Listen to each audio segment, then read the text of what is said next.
Good evening, everyone. We are so excited to be hosting our third virtual event of the summer with YA fantasy author Janella Angelis, whose debut, Where Dreams Descend, comes out at the end of August. So first and foremost, we are doing a giveaway for an advanced copy. Looks just like this. Oh, it's so exciting. It is already a favorite of myself, Marielle, and Anna at the store. We will talk your ears off about it if you give us the chance. So enter to win. We're going to have the link up in the description and in the chat very shortly. It's only open while this is going on and then until 9 o'clock. So you only have from 7 to 9 tonight to enter for your chance to win. And if you pre-order, you're going to get this beautiful, beautiful original art print. And that's a nice thick piece too, so it'll look great on your wall or framed or just, you know, for you to hug and love. It won't get wrinkled. So thank you so much for joining us. Thank you, Janella, for agreeing to do this with us. I'm just going to tell everyone a little bit about you. So Janella is the Filipino-American writer who works in children's publishing by day while penning novels by night. She graduated summa cum laude from Emerson College with a BA in writing, literature, and publishing, but found the most valuable way of learning to write was in creating glorious Harry Potter fan fiction and reading obscene amounts of books. She currently resides in Massachusetts, and Where Dreams Descend is her first book. So Where Dreams Descend is already at the top of many highly anticipating lists from major media outlets, has been compared to The Night Circus and other best-selling works. I already mentioned Marielle, myself, and Anna absolutely love it. I even asked Janella for multiple copies when I met her at Winter Institute so that we could all read it together. And just how exciting is it for you to be such a hotly anticipated debut author? Oh, well, thank you so much for saying that. It's really surreal, first off, to see, like, my name and my book on, you know, lists and a lot of places, because like it felt like not too long ago I was a reader. Like when I was in the realm of YA, I was a reader looking at blogs, looking at all these listicles, trying to find my next favorite read. So it's so strange to see that I and Where Dreams Descend are on those lists that I would be scouring when I was younger. So it's really exciting. Awesome. So Marielle, Anna, and I have all written blurbs that we've shared with your publisher. We're sharing it with the readers. But how would you best describe Where Dreams Descend?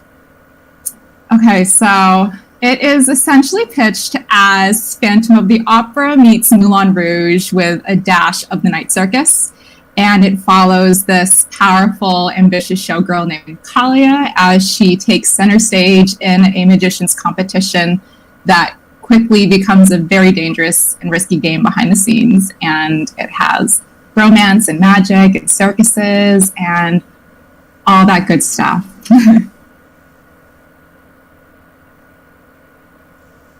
Awesome. So where did the idea for Where Dreams Descend first come from? So I'm the kind of writer who likes to gather ideas through time. So I'd always wanted to write like a Phantom-esque story, because Phantom of the Opera has played like a pretty big part in my life. I always listened to the music when I was younger. I loved the movie. It was just always around me in some way. So I really wanted to write something that was Phantom-esque. And I also wanted to write like a circus-esque story, something with magicians. So all these ideas sort of sat in separate corners in my mind, and it didn't occur to me to connect them until years later. Pretty sure this was like 2014. I had like two big sparks of inspiration. One of them was watching a reality competition show with stage magicians called Wizard Wars. Don't know if it's still on, but that was actually a really, really huge piece for me. And then I listened to a song from Love Never Dies, which is a very polarizing, either much beloved or much hated, whichever side you're on, sequel to Phantom of the Opera, which takes place 10 years after Phantom. I listened to like the first 50-ish seconds of one of their big songs called Beneath the Moonless Sky. And it's just this gorgeous, epic, grand swell of like orchestral music. And that was sort of the moment I saw the first scene of, or like a first vision of a scene that would occur in Where Dreams Descend. And that scene is still there. It's still my favorite. So those were sort of the elements that like exploded this idea in my mind. And I just knew I wanted to write it after that. Awesome. And did you know when you started that it was going to be a YA fantasy? Or did you kind of bounce around going, oh, maybe adult, maybe middle grade? Kind of. Or, well, when I set out to be a writer, I'd always wanted to write, YA. YA is sort of my bread and butter. But I feel like there are parts in Where Dreams Descend that do feel kind of upper YA. So it's like thankfully I'm in an imprint that's like has crossover appeal. So like, it will appeal to your YA readers, your adult readers. But I still firmly believe that it is a YA novel. Kaila is still on that path of self-discovery and trying to figure out who she is in this strange new world that she's entered. So, well, she's definitely one of my new favorites. I love her. And so whenever I'm looking for new books, and part of what drew me, obviously, to Where Dreams Descend is that I always say, anything with female badassery, like, that's what I want. And Kaila definitely fits that bill. So how did you go about creating her, or did she just kind of walk into your head fully formed? So I feel like there are a lot of parts to this answer. So my first visual of her was actually her coming down on the chandelier. I had always, I'd always envisioned myself as like, Christine on stage singing an aria, or Satine dancing in the Moulin Rouge. But like, of course, like those are very white dominated stories. So I didn't feel like there's actually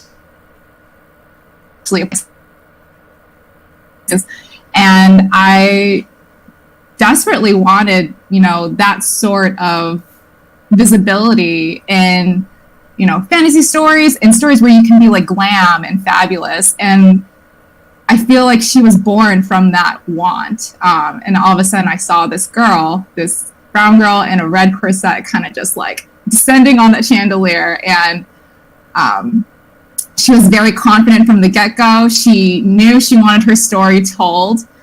But it didn't occur to me until later how important to me she would become, because it actually took me a while to draft this story. It was that project that I would escape into for fun while I was working on another book with my agent. And when I finally had that book with my agent on submission to editors, and this is a book I'd worked on for like 4+ years, it just wasn't going well. Like all that hard work. And kind of just like lukewarm responses. So I felt very doubtful and unsure of myself as an author. I was like, am I even meant to be a writer? Can I write anymore? I just lost so much joy in writing. And Kaila kind of picked me up from there. She was sort of like, don't you dare like wallow in doubt. You better like stand up and write my story or else I will come for you. And that was sort of the energy that she had for me all throughout. Like she kind of, and it sounds kind of weird when I say it, but like there is this strange bond that an author has with their characters, especially when it feels like writing them, you're writing yourself out of a strange situation or a dark situation. And that was definitely Kaila for me. And the more that I found strength in her, the more it felt like she was starting to become more fully formed in my head. Because it's not like she's all power and fire 100%. She has those moments where she does doubt herself and she has vulnerabilities. So she definitely came from a place of sudden inspiration and then more gradual inspiration as like I was getting to know her more and I was in a different stage in my life. So yeah. I can actually relate to that a little bit. I have a nagging character who will not leave me alone. Listen to them. Listen to them. They won't leave you alone.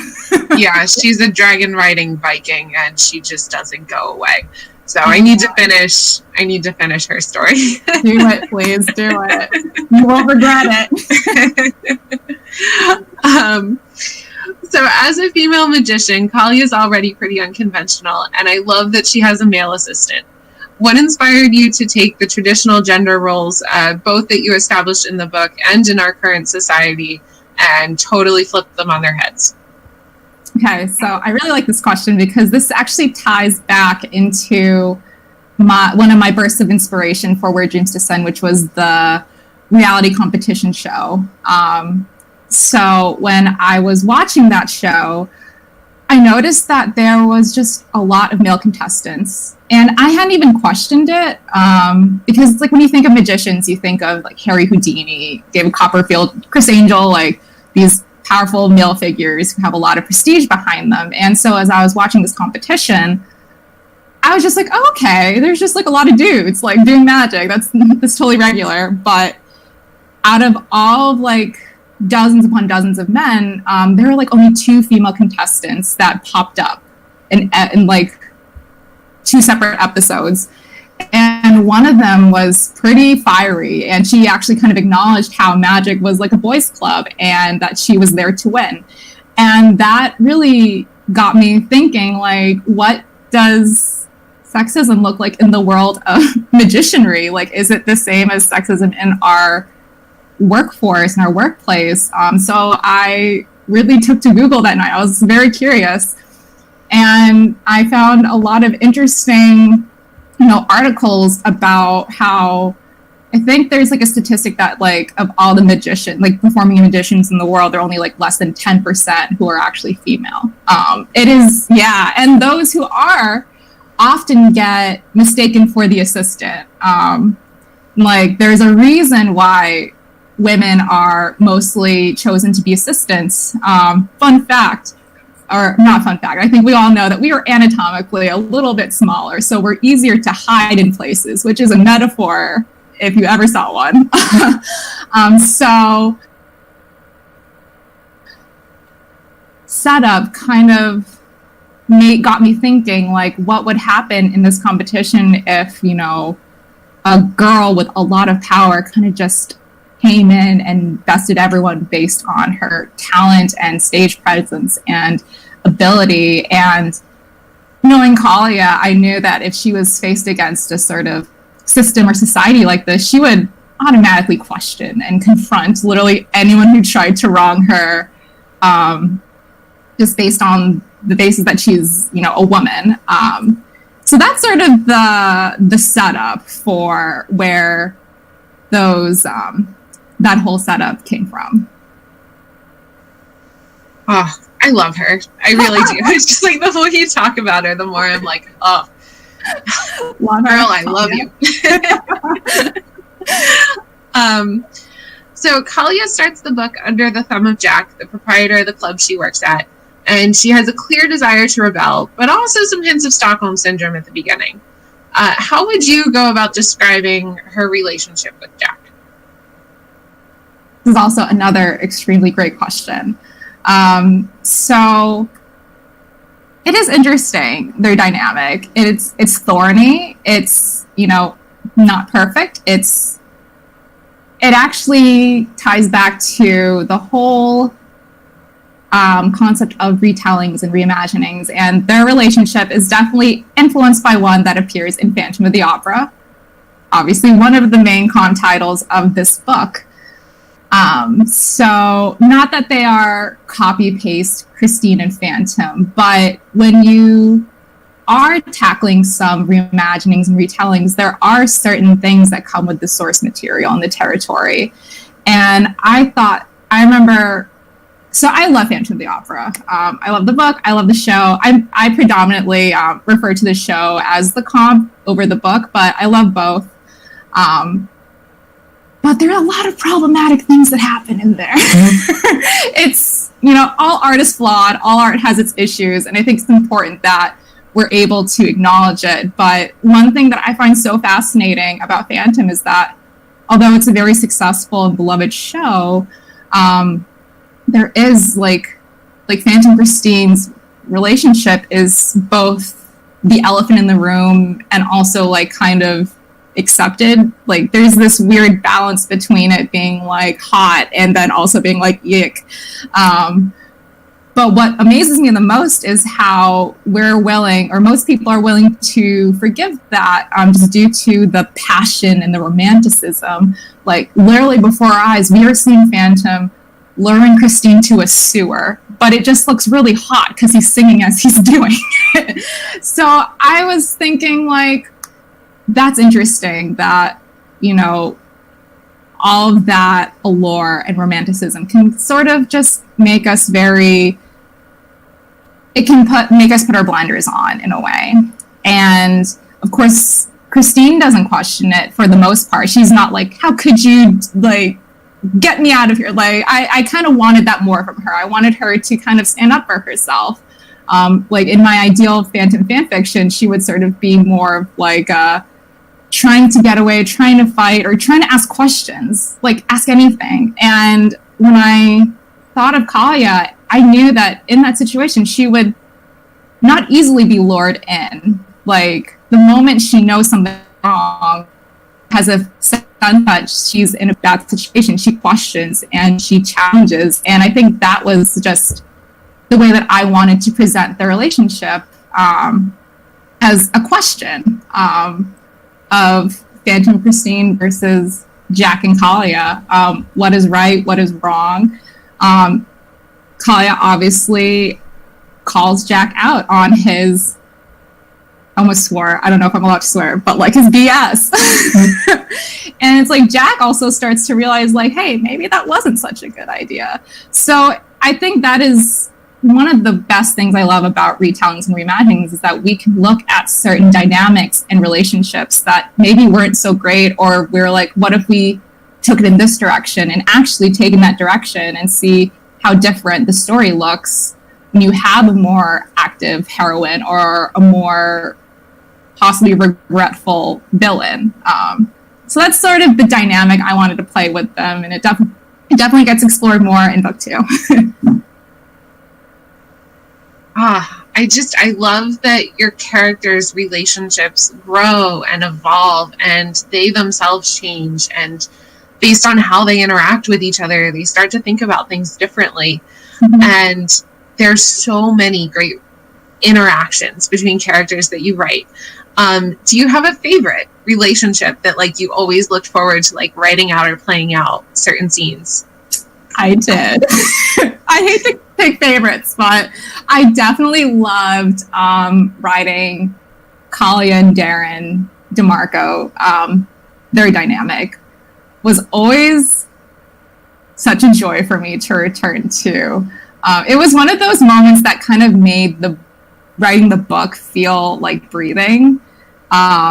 It's like when you write about romance, like when you feel like you're falling in love alongside your characters, that's like a really special feeling as an author. And it was always just so much fun to write those two and to kind of build their chemistry, because when they first meet, they're kind of like not really sure about the other. But the more the story goes on, the more they start to realize maybe my first impression of you was not what I thought it was. And it kind of just goes from there. And yes, they were definitely a favorite to write. And I love writing romance. So.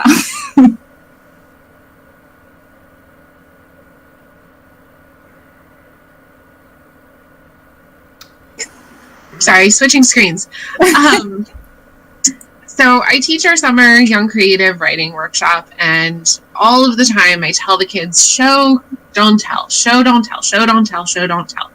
Build the world. Don't just tell me it's a sunny day. And your book is one of the most immersive worlds that I have ever had the pleasure to visit in my mind. And I just want to know, what was your process towards building that world? Woo! Wow. Well, I've been really flattered that a lot of people say that this book is filled with atmosphere, because that is something that I love to build in a story. A lot of times when I start thinking of a world, I think of the aesthetic first. Like I take to Pinterest and I start pinning like mad. So my Pinterest board for this book is quite literally bursting because it just had a really strong aesthetic in my mind, which was sort of like this dark, smoky, like lustrous sort of world. And so I feel like thinking about the aesthetic is really important for me in terms of creating like atmosphere and building like an immersive world. And I also really took to trying to emulate that experience of being like in a theater. So obviously I love musical theater. The comps are basically musical theater things. But one of my favorite things about going into a show is sitting in my seat before the show begins, and you almost feel like the show's already started in a way because you hear some of the score. The lighting's different, the stage is still somewhat designed, so it's like the show's already begun before it's actually begun. It kind of just lures you in before the curtain opens, and I love that idea of giving an audience like those little sensory details to give them a hint of what's to come. And so I love doing that with any setting. Like, I think when we go to Glorian, it's like you see, it's not just like there's a city with snow. It's like there's a city with birds that fly and snow is feathering down from their like wings. Like images like that really set the mood and, you know, the overall design of a world. And I really love putting in those, of course, pretty details, but not so pretty details. One of my favorite approaches to world building is treating it like Snow White's apple, where it looks really gorgeous and red and vibrant and delicious when you first see it, but when you take a bite, there's poison. It's venomous. It's not great at all. So just giving that layer of sparkle and glitter and glam, and then kind of digging deep into like the not so great things. That's definitely my favorite part about world building and making things like more immersive and stuff. So talking about world building and mentioning Glorian, which is the city that Kaila wants to run away to, how do you come up with your names for places, for people? You know, where does that come from? Because they fit so perfectly. I'm just going to gush and fangirl here. Oh. Like you hear the name of a place and it registers an image almost automatically in your brain, and then you just build upon it. But names can do so much. So I'm curious what the process was there. Well, in terms of the world, a lot of the other places actually are very card related. So you have the city of Deck, which is spelled Deque, but like a deck of cards. There is the city of Tarkana, which is the blend of tarot and arcana. A lot of these places have some card imagery, except for Glorian. Glorian's the only place where I felt like I cheated a little bit, honestly, because I did not come up with this name on my own. I think I found it like on a really old, like dinosaur old Yahoo site when I was looking up like edgy names for girls, and Glorian was one of them. And for some reason, when I was writing this book, I was like, what should I name this city? And that name randomly from years ago came to me again. I was like, I guess it works. I'll just leave it there for now. It'll be a placeholder. And then it ended up staying. But I do like the vibe of it because there's something very old and ancient about it, and it kind of fits Glorian as this very mysterious city where you don't know, there's more rumor about it than fact. So that was kind of the process behind the names there. But in terms of like characters, I feel like I have a hard time naming characters because I just like, I don't know. For Kaila especially, I think she went through like a couple different names before I finally landed on Kaila. But I knew for her, I definitely wanted something that was feminine, distinct, and had like a melody to it. Something that was like easily chantable in the audience. So like Kaila kind of just like came to me, and I loved it. And I feel like I can't even remember how I got the names for the other characters. Kalia's was definitely a name process I remember having the most trouble with, because it's like, she's your main character. How do you not know her name? But I'm glad I landed on Kalia. She's definitely a Kalia. It definitely fits her well, and you can just imagine people going, Kalia, Kalia. Yeah. So another one not on my original list, but I keep looking over at the poster here, and I am so excited for the fan art that is going to come out of the world of your book. And so, spoiler free, but are there any particular scenes, moments, characters that you really can't wait to see people interpret? Oh my God. Well, first of all, I'm also so floored by the art that has been made so far. Like, the poster art is stunning, and there we go. And people are just so talented. I can't. But if I was lucky enough to receive more fan art, I would definitely love to see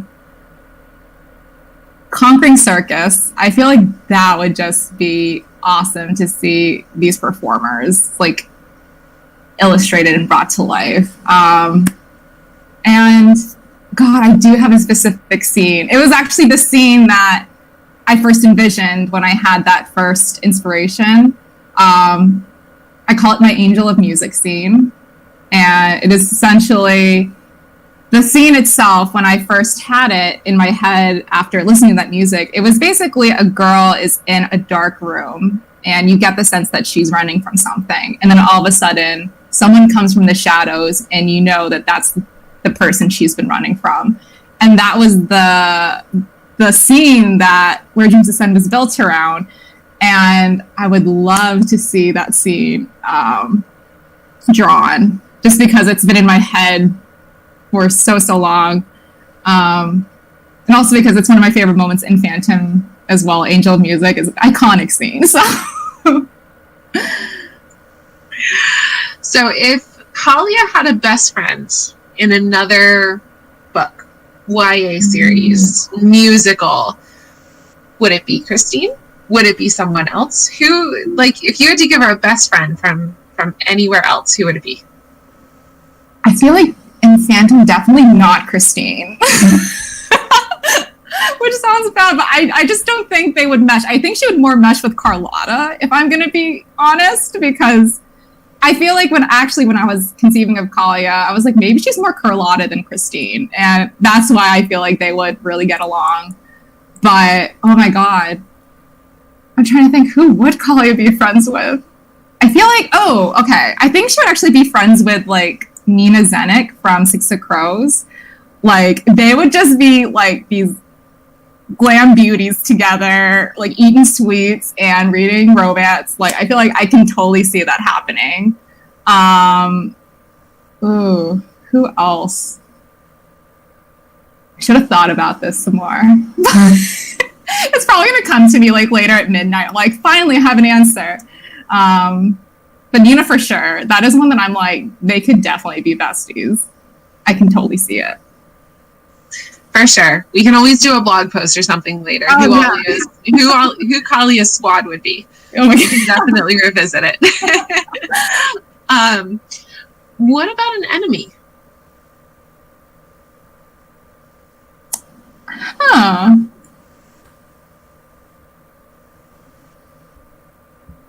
She has more than enough enemies in book one. Does she need any more? I feel like anyone who even represents a fraction of the patriarchy in literature would be her enemy, let's be real. Which is a lot of people. She'd rack them up pretty quickly, I'm sure. You would. So we talked a little bit about the beginning of, writing a character and kind of writing yourself. But is there any one character in particular, Kalia, or maybe another one who you see the most of yourself in? It's interesting because I always say that I am nothing like Kaila, and that's true. She's way more power than I will ever be. I have stage fright, so I could never do what she does. But in those moments when she is feeling doubt, I felt very connected to her. Basically, anytime my characters are in, their feels and their emotions, those are places where I pull a lot from myself. It's like Darren for sure is in his feels a lot. Like he just needs a hug. And I feel like I definitely related to him on a lot because he is in such dark, uncertain places. He's kind of grieving in a bit. And I feel like Kaila, in the same way, has her dark moments as well. But also, in a more positive note, I feel like I do also relate to Kaila in terms of, when you see something you want, you kind of just have to go for it.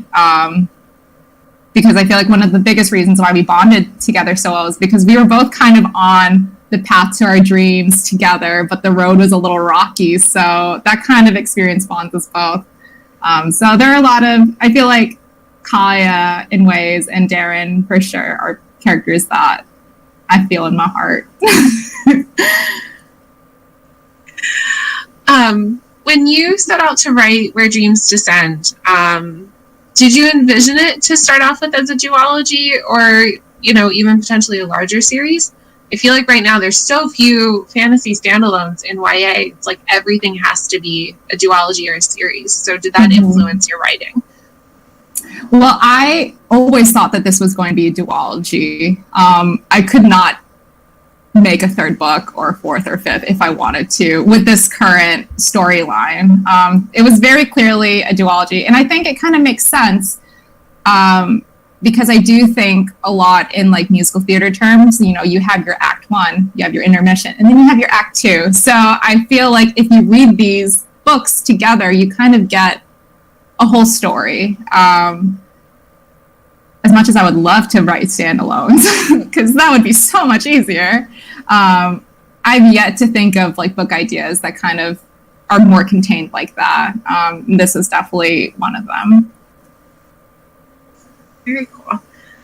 So kind of with that, is there any word on when book 2 will be ready? I know book 1's not even out. I'm totally jumping the gun, but I'm impatient. So yeah, it's coming. It's interesting because pandemic times, it's hard enough to promote a book and to be excited about it, but to create, it's also hard. So book 2 we've been on an interesting journey together. I'm very excited for the series to end and for people to know how it ends, because I have had this ending in my head for a while. But rest assured, I am working away at it, and pandemic is not making it any easier. But you know what? Things that are worth it are not meant to be easy. So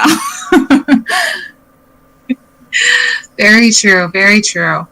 So that does lead perfectly into the next question. As a debut author in the time of COVID, how have you seen your book and plans around it change? I know already, the pub date got changed. And then are there things that you're doing now, like virtual events, that you wouldn't have done otherwise that you're finding some fun in? Yeah. Well, to start off on the positives, yes, virtual events have been really fun. And I actually hope that they continue after this because it lends itself to more accessibility. You get more people to tune in from places that, they wouldn't be able to come here and see it. So, like, it would be great if more virtual events or more events just had a virtual component to them. And I hope that does continue. Because I do feel like, a lot of people would love to have this content just available for them whenever they want to watch it.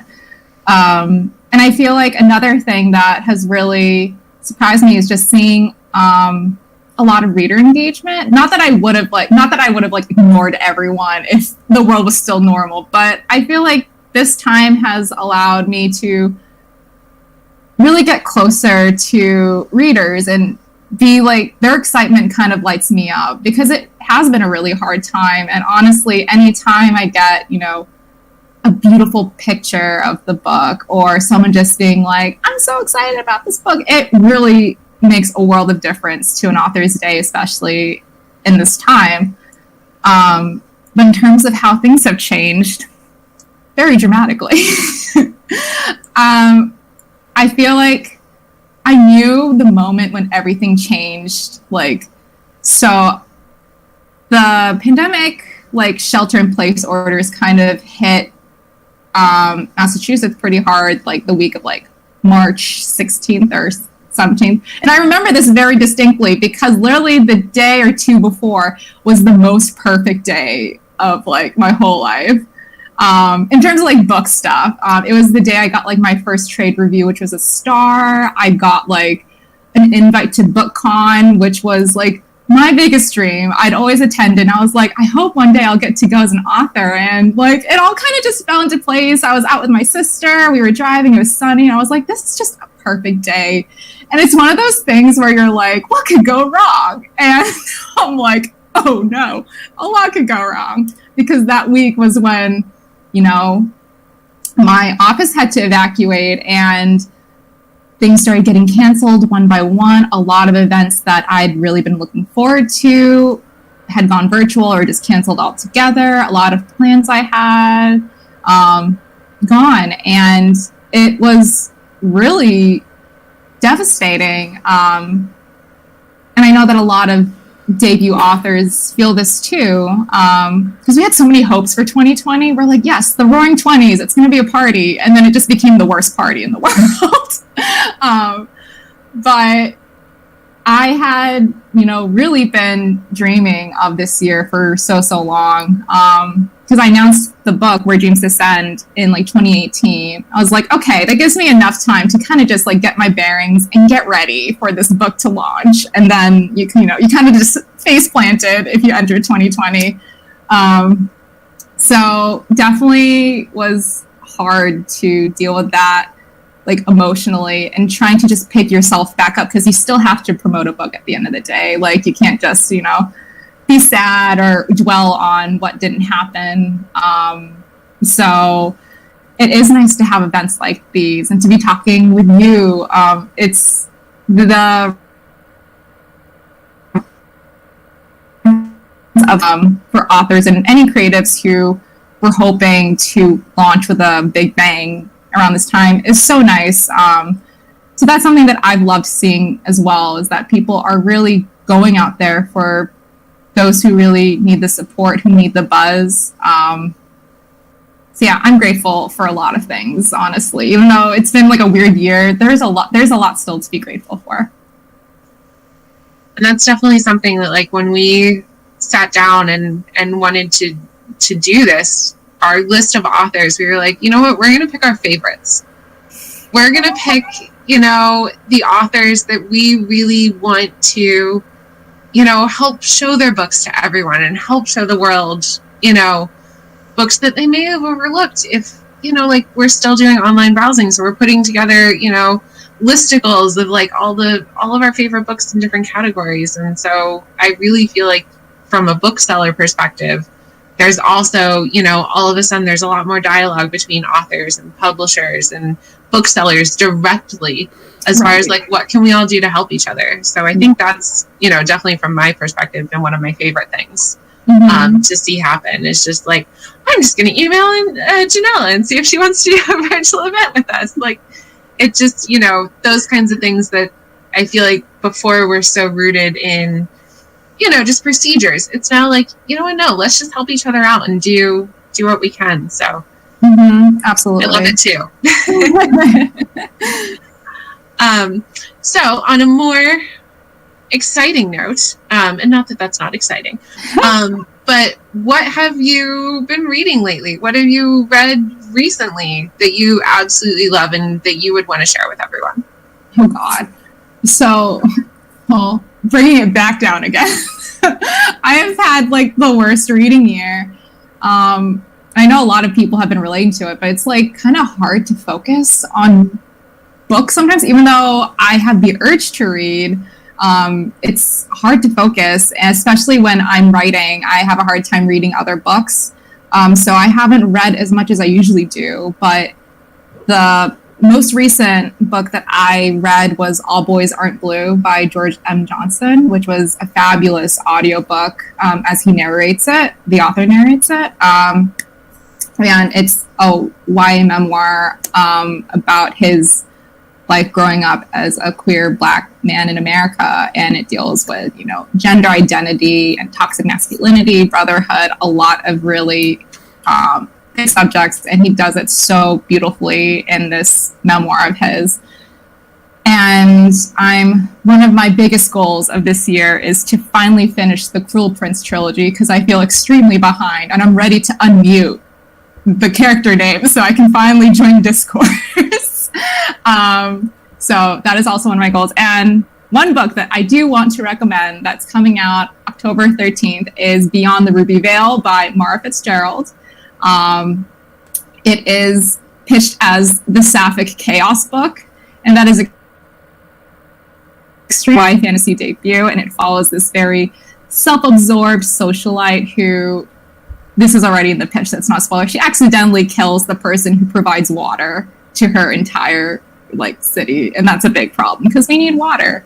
And it's funny, it's literally unlike any YA I've ever read, and definitely should be on everyone's radars. Awesome. Thank you so much for those recommendations. And that's actually the end of my questions. So is there anything else you want to share with our readers before we sign off for the night? Or our watchers, I guess. We're all watching right now. I mean, well, just thank you so much for inviting me on here, and for, you know, the wonderful blurbs, and for coming up to me at my table when I was signing, back when the world was normal. It's so nice to be able to do this now after so many months, and I really appreciate you having me on here and asking these fantastic questions. Oh, my pleasure. So I'll do just one more pitch to close us out. Enter to win an advance copy. It's gorgeous, it's beautiful, it's wonderful, and I'm not just talking about the cover, I'm talking about the insides as well. And even if you don't win, pre-order and receive an amazingly gorgeous art print to go along with it. And so with that, I will sign off. And Janella, thank you so much for doing this with us tonight. It's been an absolute treat. Oh, of course. Thank you, Sarah. Okay. It's so much fun. Have a great night. You too.